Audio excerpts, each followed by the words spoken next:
mayoría, pero estamos juntas y juntos en esta situación desde nuestros espacios, desde nuestros hogares, quien tiene ese privilegio de poderlo hacer. Y en ese marco, pues para mí es un gran honor iniciar una reflexión que no va a ser la primera, sino que son momentos que tenemos todos y todas que reflexionar, que tenemos que darnos ese espacio para poder encontrar un poco de respuestas a lo que tenemos una gran incógnita, ¿no? La contingencia llegó sin avisar. Ajá. Llegó, vamos, a una situación mundial, pues que no se había vivido, o sea, aparte de hace un siglo, la peste y la peste española, o como se llamaba esta enfermedad, pero la fiebre española, o como era la famosa peste que fue el siglo pasado, el siglo antepasado. O sea, un siglo pasamos nosotros ya de no conocer qué significa y desde luego pues con un desarrollo de la tecnología que hoy tenemos el privilegio de que nos permita vincularnos desde nuestros hogares hacia un universo que no sabemos a dónde va, un contexto inclusive inmediato que también desconocemos, ¿verdad? Pero en este marco habría que preguntarse qué impacto tiene esta enfermedad y yo diría la contingencia en general para la vida de las mujeres. Y es en ese marco que tengo el honor de iniciar en este museo que es el de todas ustedes y de todos ustedes, que es el Museo de la Mujer, que es el segundo museo de la mujer en América Latina y que su objetivo es visibilizar la historia de la mujer, tantas veces invisibilizada, tantas veces desaparecida porque no hubo quien la dejara testimonios y que ha ido recuperando testimonios pues de muchas mujeres que han hecho un papel fundamental en lo que hoy nos permite ser profesionistas, tener nuestro proyecto de vida y también la facultad de poderlo decidir. Pues bien, yo muy contenta en nombre precisamente de la Federación de Mujeres Universitarias, también con experiencia como académica desde la UNAM, la Universidad Nacional Autónoma de México, desde el espacio de la Cátedra UNESCO de Derechos Humanos de la UNAM, que es mi espacio específico de trabajo, sumando siempre con la Federación Mexicana de Universitarias, sobre todo desde una perspectiva internacional. Yo estudié en Francia, por azares de la vida me quería vivir un largo rato en Francia, mis hijos nacieron allá, son franceses también, pero son mexicanos y franceses. Y en ese marco, cuando regresé, me preguntaba, me hacía muchas preguntas respecto a la situación de la mujer. Y decía, bueno, ¿qué se puede hacer en o sea, cuando vemos las altas tasas que vemos nosotros, los números del feminicidio, la situación de Juárez, el país en donde la violencia de la mujer ha tomado, pues esta es otra pandemia, ¿no? Que no se quiere reconocer, ¿no? Es una pandemia que está matando también la violencia de género a 10 mujeres cada día. Ajá. Que tenemos cifras y cifras de mujeres, algunas que logran sobrevivir, pero también con situaciones de violencia muy fuertes y violencia en varios tipos y modalidades.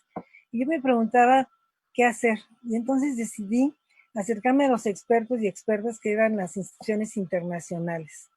Y entonces empecé a conocer la Carta Magna de los Derechos de las Mujeres, que es la Convención sobre la eliminación de todas las formas de discriminación contra la mujer, que es la Convención CEDAW.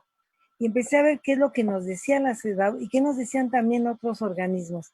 Y hoy quiero hablar con ustedes desde lo que dicen estos organismos, de las preocupaciones que efectivamente viven las mujeres y tener esta aproximación y diciéndoles, búsquenlos, les voy a decir dónde está muy fácil acceder a varios de los documentos que me ofrecen el día de hoy la posibilidad de poderles compartir con ustedes una preparación, un PowerPoint, que el día de hoy se los voy a compartir, en donde hice un pequeño cambio en el título, porque le puse participación de las mujeres en emergencia nacional y riesgos de retrocesos en la igualdad sustantiva. ¿Y por qué le llamo yo riesgos de retrocesos? Porque efectivamente, y esto se ha visto en todas las revoluciones, ¿sí? En todas las revoluciones que decidimos que primero era la revolución y después se iba a atender la cuestión de las mujeres. Nosotros vemos como la historia, los derechos de las mujeres van a ser reconocidos tardíamente. pero también muchas de nuestras demandas son reconocidas tardíamente porque siempre pasaron otros antes que nosotros. Y en ese marco, mi generación, que fue una generación que tuvo la dicha de que la píldora anticonceptiva se generalizó, de que se legalizó el aborto. Yo incluso estudié en Francia y pude vivir esa época en el siglo pasado, de cual creo que venimos todas todavía, o muchas de las que hoy nos encontramos aquí. Quizás veo a varias chicas jóvenes que ya han nacido en este siglo, pero en el siglo pasado me tocó conocer el impulso precisamente del movimiento de liberación femenina, como se decía entonces en los años 80, de 70s, 80s en Francia, donde fue uno de los países que también legalizaron el aborto legal. Y en ese marco también me formé como feminista, y también he ido incursionando hacia el conocimiento de otras experiencias. Y es en este marco que quiero a ustedes platicarles, en la exposición del día de hoy, que se va a tratar. Primero voy a darles una aproximación, qué es lo que dicen los organismos internacionales en materia de género ante la pandemia y los planes de contingencia. Quiero señalar por qué hablo de la participación de las mujeres en emergencia nacional. Hace, afiné más mi ponencia, no solamente es la perspectiva de género, sino es la participación de las mujeres. Porque, ¿qué es lo que oímos? Y ahorita tenemos una cantidad, pues, de enojos, ¿verdad? Del movimiento feminista, yo diría también de manifestaciones, por los dichos del presidente de la República, al decir que no ha aumentado la violencia, al decir que el 90% de las cifras de las llamadas son falsas, lo cual sí existe un número y un porcentaje de noticias falsas. O sea, en ese sentido, no sé si es el 90%, pero vamos a verificarlo. Y les quiero decir que sí, sí se equivocó, porque sí existe un número, un aumento de la violencia. Sin lugar a dudas es el punto que a todas nos preocupa, porque ahí se pierde la vida, se frustran proyectos, y que efectivamente como mujeres sabemos que quien ha sufrido violencia y hoy se ve confinado en un espacio pequeño, pues las tensiones aumentan, y que en muchas ocasiones vivir con el agresor termina en una situación que puede ser lamentable.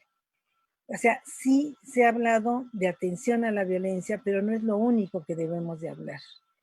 El problema ante esta contingencia que se nos presenta, que efectivamente nadie se había preparado para esta contingencia. Nosotros, pues como personas de a pie, ¿verdad? Tampoco sabíamos nada. Tampoco se supone que tampoco sabían nada varios de los estadistas del mundo, y quizás algunos sabían que esto podía pasar, porque les recomiendo mucho que lean, y me gustaría que tomaran un lápiz y un papel porque les voy a hacer recomendaciones. Les recomiendo que lean un artículo de Ignacio Ramonet precisamente sobre la pandemia. Y él nos explica cómo si, por ejemplo, el presidente Trump tuvo conocimiento de que esto podía suceder, y así han tenido conocimiento algunos estadistas. Pero claro, nadie quería que esto pasara, y dice, bueno, si no pasa en mi mandato, pues yo ya me libro, ¿verdad? Les recomiendo mucho que lo lean porque es un artículo muy interesante que salió en la jornada. Ignacio Ramonet es excelente, no se lo pierdan. Pero vamos a hablar de mujeres y vamos a hablar de nosotras. Y en ese marco, ¿qué es lo que ha sucedido y cómo estamos viviendo? Pues para empezar les diría que yo no pienso que haya ninguna persona y ninguna mujer que diga que no está trabajando más en las labores del hogar que lo que trabajaba antes. Quizás muchas están trabajando también profesionalmente más, o estamos trabajando de lo que trabajábamos antes, porque no estamos preparadas, y entonces las condiciones, todo se nos hace más difícil, nos tardamos más tiempo, estamos distraídas, y bueno, esperando que todas las que están aquí, porque sé que en ese caso no estarían acá, están bien despacio, con quien no tiene computadora, con quien no tiene internet, pasando cosas muy, muy graves. Y ayer leí un artículo de Edgar Morán que nos hablaba precisamente de que algo debe surgir en este ámbito, en la humanidad, y eso debe ser realmente las cualidades de solidaridad, yo diría de sororidad, las cualidades más positivas, porque también escuché un comentario que decía que en esta crisis sale lo peor y lo mejor de nosotros. Pues busquemos cómo lograr lo mejor de nosotros. Pues bien, les voy a platicar entonces desde los organismos internacionales que estamos hablando de expertos que saben de lo que está hablando, que además ya han estudiado las crisis y en todas las crisis está demostrado que los efectos son diferentes, el impacto es diferente si es hombre o si es mujer. Y si es mujer, es diferente si tiene hijos menores o no tiene hijos menores. Es diferente si es una persona mayor, es diferente si es indígena, es diferente dependiendo precisamente de las características que vive y el contexto que vive cada mujer. En este ámbito se ha trabajado desde estos organismos y también voy a platicar con ustedes una pequeña aproximación de qué está haciendo y cómo lo está haciendo en relación al impacto a las mujeres en el COVID. Y también vamos a hablar qué están haciendo en algunas entidades. Pues bien, fíjense, miren, la ONU y Guterres, el director de Naciones Unidas, hablaba y lanzaba una alarma y dice, van a estar en retroceso los derechos de las mujeres.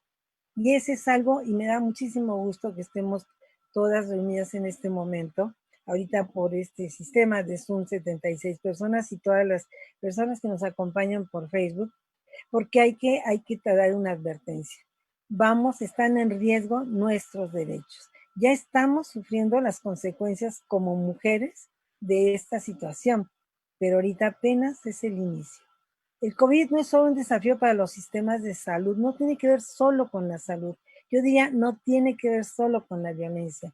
Y como bien dice la ONU, tiene una prueba con el espíritu humano. La recuperación debería de conducir a un mundo más igualitario, más resistente a las crisis y yo diría también más igualitario, porque el gran desafío de las mujeres es precisamente la igualdad. Y nos dice la ONU en un documento que tiene Naciones Unidas, muy bueno, a través donde nos dice, hay un documento que está excelente sobre el impacto del COVID en las mujeres, así exactamente, impacto del COVID en las mujeres de la ONU. Ese documento salió primero en inglés, ahorita está en español, y nos dice que hay tres prioridades intersectoriales. La primera, y fíjense cómo lo pone como una primera condición, garantizar la representación igualitaria de las mujeres en todos los procesos de planificación y adopción de decisiones del COVID. Dice, los datos disponibles en todos los sectores, incluyendo la planificación económica y la respuesta de emergencia, demuestran, sin lugar a dudas, que a las políticas que no consultan a las mujeres o no las incluyen en la adopción de decisiones son simplemente menos eficaces. Incluso pueden hasta hacer dañinas. Pueden hacer daño. Además de las mujeres, las organizaciones de mujeres deben de ser a menudo las que están en primera línea, las que se les debería de consultar. Se debe impulsar el cambio transformador a favor de la igualdad. El desafío que tenemos es la igualdad. La igualdad, desde luego, ¿sí? Y la igualdad sustantiva. Para eso hay varias herramientas y varios mecanismos. Para eso hemos trabajado tanto y muchas pioneras en leyes, en normas, en propuestas, en recursos, en órganos, para precisamente garantizar la igualdad, porque no éramos iguales.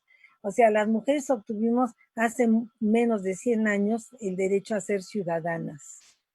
Dependíamos del padre, del hermano, como sucede mucho por la cultura todavía. Entonces, que tiene que empezar un cambio abordando la economía asistencial remunerada y la no remunerada. Ustedes vamos a ver cómo nos dice CEPAL el tiempo que trabajan más las mujeres que los hombres, por ejemplo, en la casa, lo que significa el trabajo no remunerado, ¿no? Y hoy tenemos que ver esa economía formal, los empleos asistenciales, los maestros, las enfermeras, que están desde luego no siempre bien pagados, ¿verdad? En relación con otros sectores, y esto nos dice Naciones Unidas, ¿no? Las mujeres remuneradas e imposible, ambos son fundamentales para la vida y la economía, y se basan generalmente en situaciones de desigualdad. Pues bien, dirigirse a las mujeres y a las niñas con todos es otro punto fundamental en todos los esfuerzos para hacer frente al impacto socioeconómico del COVID. Sería importante entonces aplicar la perspectiva de género en el diseño de paquetes de estímulo fiscal, de asistencia, de economía, de oportunidades. Y la ONU nos habla de varios efectos, ¿no? Que va a tener y que tienen ya en la vida de las mujeres. El impacto económico, tenemos que ver cómo se va a recuperar el país y las mujeres, cuáles van a ser sus posibilidades. El apoyo directo a las mujeres que están en el sector informal, las trabajadoras del hogar, por ejemplo, las señoras que venden en la calle, ¿sí? O bien a las empresas que están dirigidas, pues a veces en pequeñas empresas con varios con dificultades, ¿no? Desde luego, el impacto en la salud, el impacto en la igualdad sustantiva. Habíamos logrado la igualdad y hoy no, hoy está en riesgo. Y no se diga el ámbito de la violencia física o sexual. La participación de las mujeres debe ser en la toma de decisiones. Y fíjense que, por ejemplo, la cuestión de segregación de datos por sexo, que es muy importante para poder tomar medidas, que esto tiene que ver definitivamente con en la planificación. Pues quiero decirles que a las estadísticas que yo el día de ayer en la Secretaría de Seguridad Pública obtuve, no vienen desagregadas por sexo. A estas alturas, en el siglo XXI, cuando más ha sido una recomendación la desagregación por datos por sexo, porque si nosotros no tenemos esos datos, ¿cómo se puede hacer planificación? Incluso para medirlas, para las llamadas de 911, hay un rubro en una de las 16 gráficas que dice violencia familiar, no está desagregada por sexo. Entonces, al dar las cifras, sobreentiende que las que viven violencia familiar, desde luego, son las mujeres, ¿verdad? Pues bien, ¿qué es lo que propone ONU Mujeres? Pues sí, observar cómo precisamente estos efectos de este impacto es diferenciado, ¿no? Deben de colocarse como prioridad en el diseño y en las respuestas, no dice prioridad, no dice Naciones Unidas, ¿no? Con el fin de prevenir cualquier tipo de violencia que pueda enfrentar la mujer en el aislamiento. Y desde luego nos habla de los efectos económicos agravados para las mujeres, que ganan menos, ahorran menos y tienen trabajos más inseguros. La salud de las mujeres se ve afectada negativamente, ¿no? Por eso tienen que reasignar recursos y prioridades. Lamentablemente en nuestro país las mujeres no somos una prioridad y no se escuchan las voces de las mujeres en la gestión y en la participación de la planificación del COVID. Se les invita para que vayan una tarde con el doctor Gatell a hablar, pero no están en la primera línea, sino nada más algunas secretarías de Estado porque son mujeres, pero nos faltan.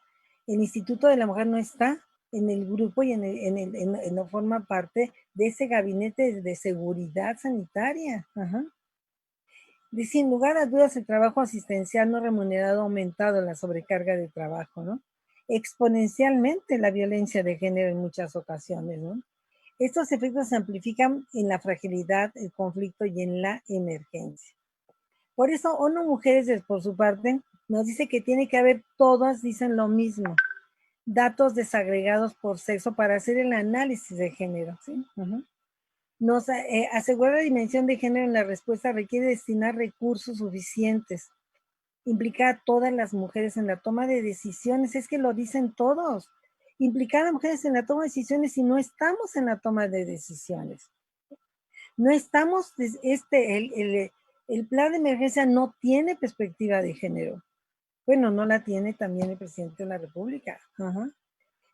Aunque tengamos un secretario de Relaciones Exteriores que tiene una perspectiva de género, que es feminista, que se reivindica feminista y que reivindica la política exterior feminista, no tiene el plan de contingencia una perspectiva feminista, ¿no? ¿Cómo entonces aliviar la carga de estructuras de atención sanitaria primaria, servicios de salud? Y no se diga en el ámbito de salud sexual y reproductiva. Es que así como salió una ley de amnistía que precisamente salió para y que apoyó, y me parece una excelente medida que hayan sacado esta ley a las mujeres que están encarceladas por aborto, independientemente de cómo se va a poder aplicar y si se va a poder aplicar en los estados y qué es lo que se requiere, deberíamos de despenalizar el aborto en toda la República Mexicana ahorita, ahora, hoy lo necesitan. Porque muchas mujeres al estar con su agresor las 24 horas, desde luego, están expuestas a tener más relaciones y quizás no todas puedan tomar las medidas de anticonceptivo, ¿no? Adoptar las medidas para aliviar esta carga es importante, políticas en este sentido, para garantizar la salud sexual y reproductiva. Esto significa no solamente el acceso a las píldoras anticonceptivas o a todo tipo de anticonceptivos, sino al aborto legal, que solamente se tiene en la Ciudad de México. Compensaciones a trabajadores informales, impulsar medidas de política para reducir y distribuir esa carga. ¿Cómo distribuimos la carga? ¿Cómo distribuimos las labores de la casa cuando por siglos, en general, en las familias la mujer sigue haciendo y trabajando más horas en la casa y en el mejor de los casos el marido le ayuda? Como si le ayudara, como si no fuera su responsabilidad, ¿verdad? El empoderamiento de las mujeres precisamente para la recuperación, porque estamos viendo cómo vivir hoy, cómo lo están viviendo hoy. Tendríamos que pensar en cuáles son los escenarios que se van a venir después de, en lo que ya se llama esta normalidad, ¿cómo le llaman? Una nueva normalidad, ¿verdad? La nueva normalidad. Que efectivamente ya estamos en la nueva normalidad, porque no se va a acabar el día 7, no se va a acabar el día 10, sino que no sabemos qué va a pasar. En ese ámbito, asegurar los servicios, tener en cuenta las necesidades de las mujeres, inclusive las mujeres y los hombres a medio y a largo plazo, ¿no? En América Latina también, se ha trabajado y hay un documento muy interesante en América Latina, la Comisión Interamericana de Mujeres, que es la Comisión Interamericana de Mujeres, de la OEA, y esta Comisión Interamericana también sacó una serie de medidas para protección de las mujeres, ¿no? En ese marco vamos a ver, por ejemplo, que la Convención CEDAW también saca medidas. Ahorita ya regresamos al ámbito internacional. La CEDAW nos dice el riesgo, dice el comité CEDAW, que es un comité de expertas que revisa los informes de los estados, nos dice su preocupación ante las desigualdades agravadas y el riesgo más elevado de violencia de género y discriminación que están sufriendo las mujeres como consecuencia de la crisis actual provocada por el COVID. Y aquí pues sí existe una parte de desinformación, porque sin lugar a dudas tenemos un presidente culto, pero la desinformación, o sea, todo mundo lo sabe en todas las crisis que se han dado, que aumenta la violencia. México no es un país diferente, señor presidente. México es un país donde efectivamente existe la violencia de género, como en todo el mundo. Y es esta pandemia que ya estaba antes del COVID, que no se quiere ver. Porque lo que no se reconoce no existe. Y está ahí, y lamentablemente mata a 10 mujeres diario en el país. Los estados, lo dice la CEDAW, lo dicen estas instituciones, están obligados a proteger a las mujeres de la violencia y garantizar que los perpetradores rindan cuentas e impulsar el empoderamiento de las mujeres. Asegurar su participación otra vez en las políticas y las tomas de decisiones en la crisis, donde están las mujeres. ¿Por qué no se habla también de en todos los aspectos, en el aspecto salud, en el aspecto económico? Sí se habla de los médicos, pero las enfermeras sufren una situación, son 80% del personal médico. Tenemos también en muchos ámbitos solamente personal femenino que tendría que estarse tratando de una manera diferenciada porque viven en forma diferente los impactos. El comité insta a asegurar la igualdad de las mujeres, otra vez más. Parezco disco rayado, pero quiero decirles que no lo estoy inventando. Lo dicen todos los organismos, como les estoy demostrando, internacionales, regionales y nacionales.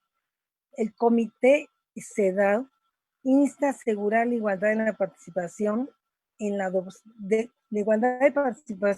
adopción de decisiones, en garantizar servicios de salud reproductiva, en proteger a las niñas de la violencia, en abordar el impacto desproporcionado en la salud de las mujeres, en garantizarles educación, en apoyos económicos, en medidas específicas en una situación de desventaja. Pensemos en las mujeres trans, en las mujeres lesbianas, pensemos en los gays, pensemos en todo tipo de que tenemos una gran diversidad, una gran riqueza de diversidad sexual que vive diferente. Ahora pensemos en las mujeres y en las niñas discapacitadas.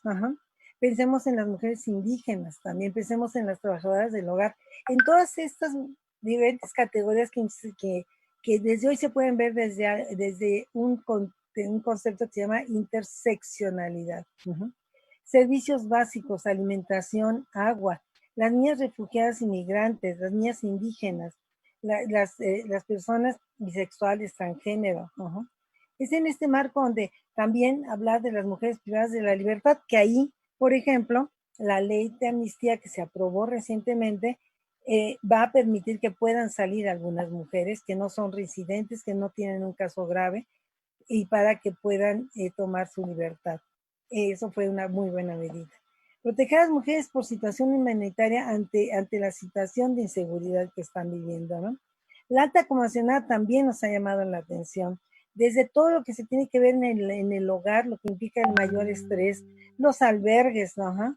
Las líneas de ayuda, los chats, los mensajes, o sea, vemos nosotros cómo el alto comisionado nos habla también de salud, nos habla también de estos riesgos desproporcionados y que pueden ser las primeras en perder sus empleos.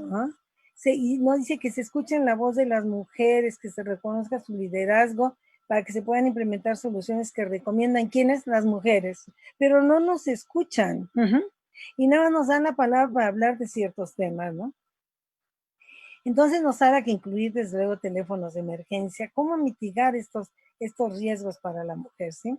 Pues mire, CEPAL lo ha llevado muy claramente, nos dice que entre 22 y 42 horas semanales se dedican las mujeres al trabajo doméstico, desde luego más allá del trabajo del hogar. El trabajo de los cuidados es un trabajo de tiempo completo, de tiempo completo.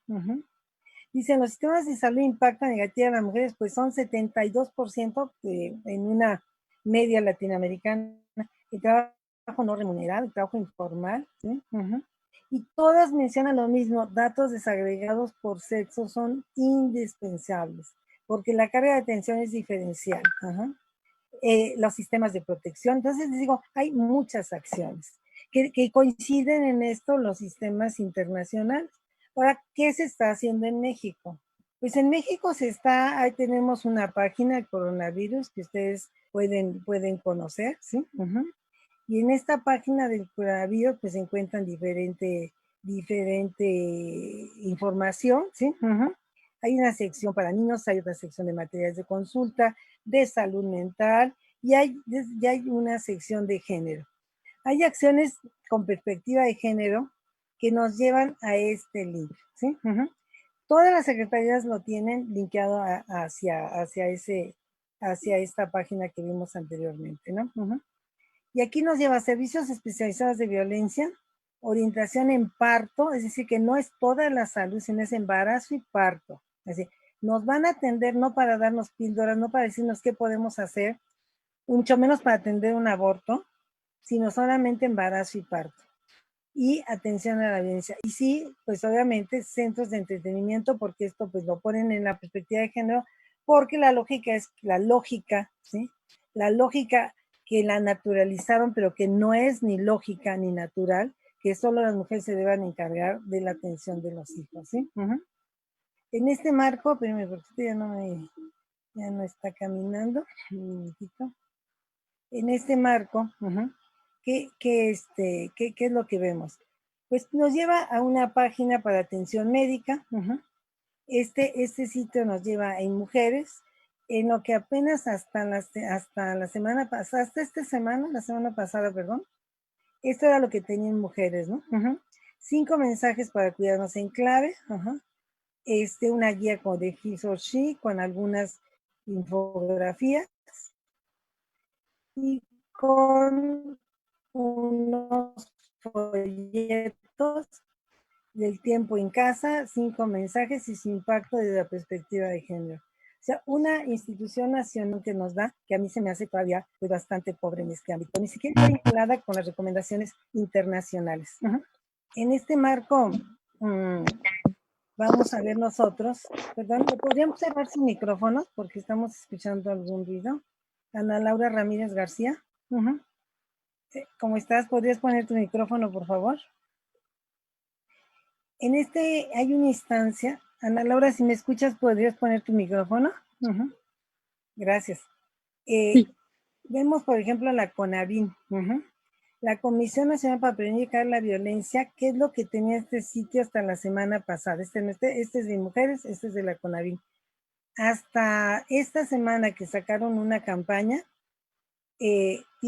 tenía dos directorios. Un directorio sobre los tribunales y un directorio de las casas de justicia. Esto es todo lo que tenía la página de CONAVIN hasta el día de hoy. Y quiero decirles que en este marco, sí, en colaboración con la Subsecretaría de Derechos Humanos, Población, se elaboraron observaciones sobre violaciones a los derechos humanos, que esto lo tiene también en la página del Gobierno de México, ¿no? Ahora, ¿quién decide? El Consejo de Seguridad General declara la emergencia. ¿Dónde están participando las mujeres? Quiero decirles que de un grupo aproximadamente de 15 personas, ahorita olvidé el número, nada más hay 4 mujeres que son las que tienen una secretaría o la directora del SAT. Ajá. Y yo me pregunto si todas tienen perspectiva de género, ¿no? Este Consejo de Seguridad que está llevando toda la planificación, la gestión, la planificación, no tiene perspectiva de género.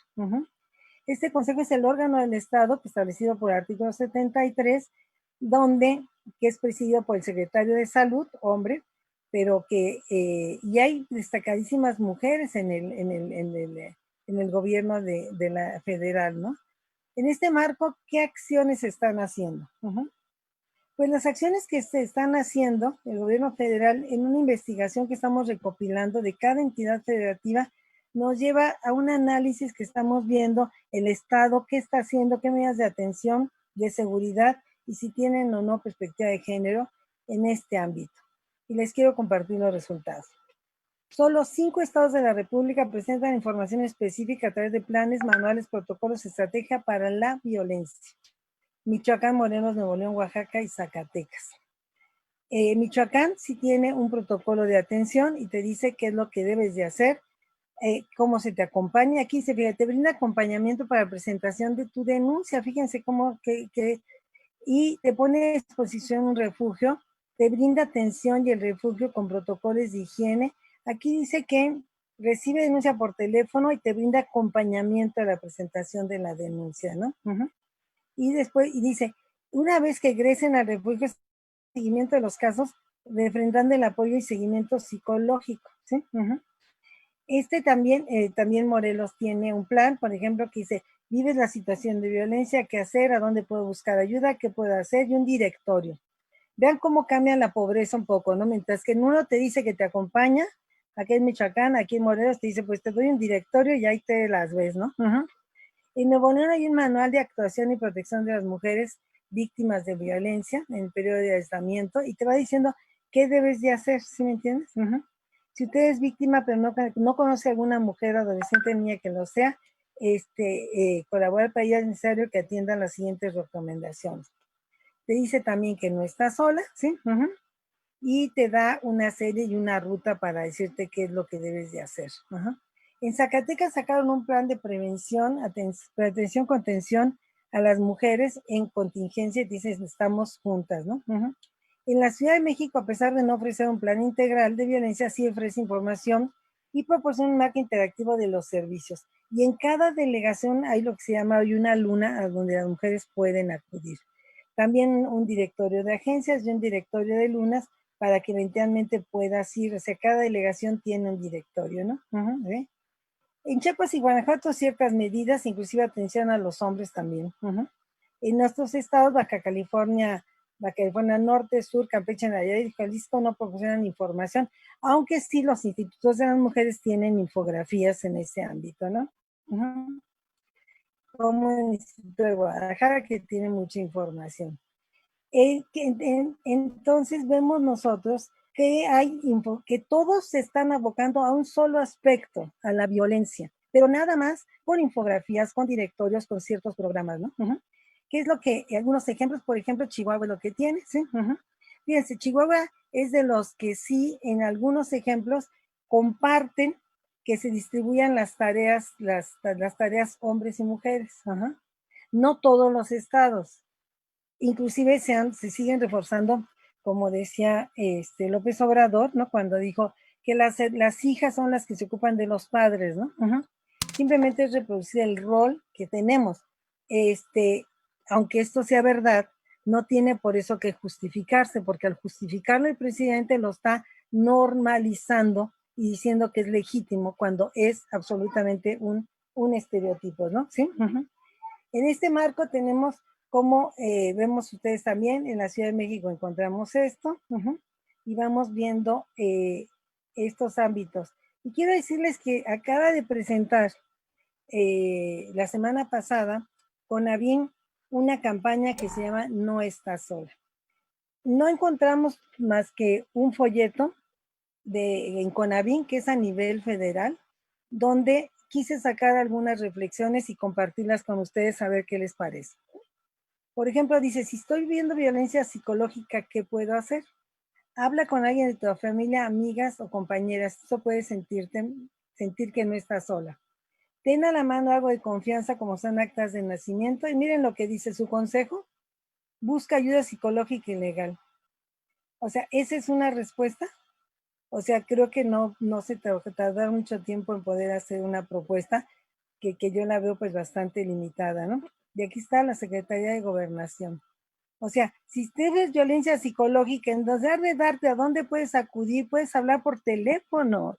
O sea, hay teléfonos que están dando asistencia psicológica, no solamente el 911, sino a ver a dónde te voy a poder canalizar, con quién te puedo canalizar para hablar. Y si sufro violencia física o sexual, ¿qué puedo hacer? Solicita un policía o una patrulla para que te auxilien, que te trasladen al Ministerio Público o Centro de Justicia. Ahí puedes presentar tu denuncia. El Centro de Justicia es de los lugares pues, más adecuados porque además tienen perspectiva de género.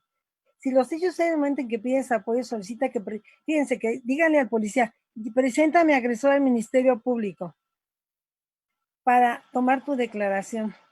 Diles que presenten al agresor al ministerio, o sea, que uno tiene que hacerla también de abogado, ¿no? Y solicitar asistencia psicológica y médica.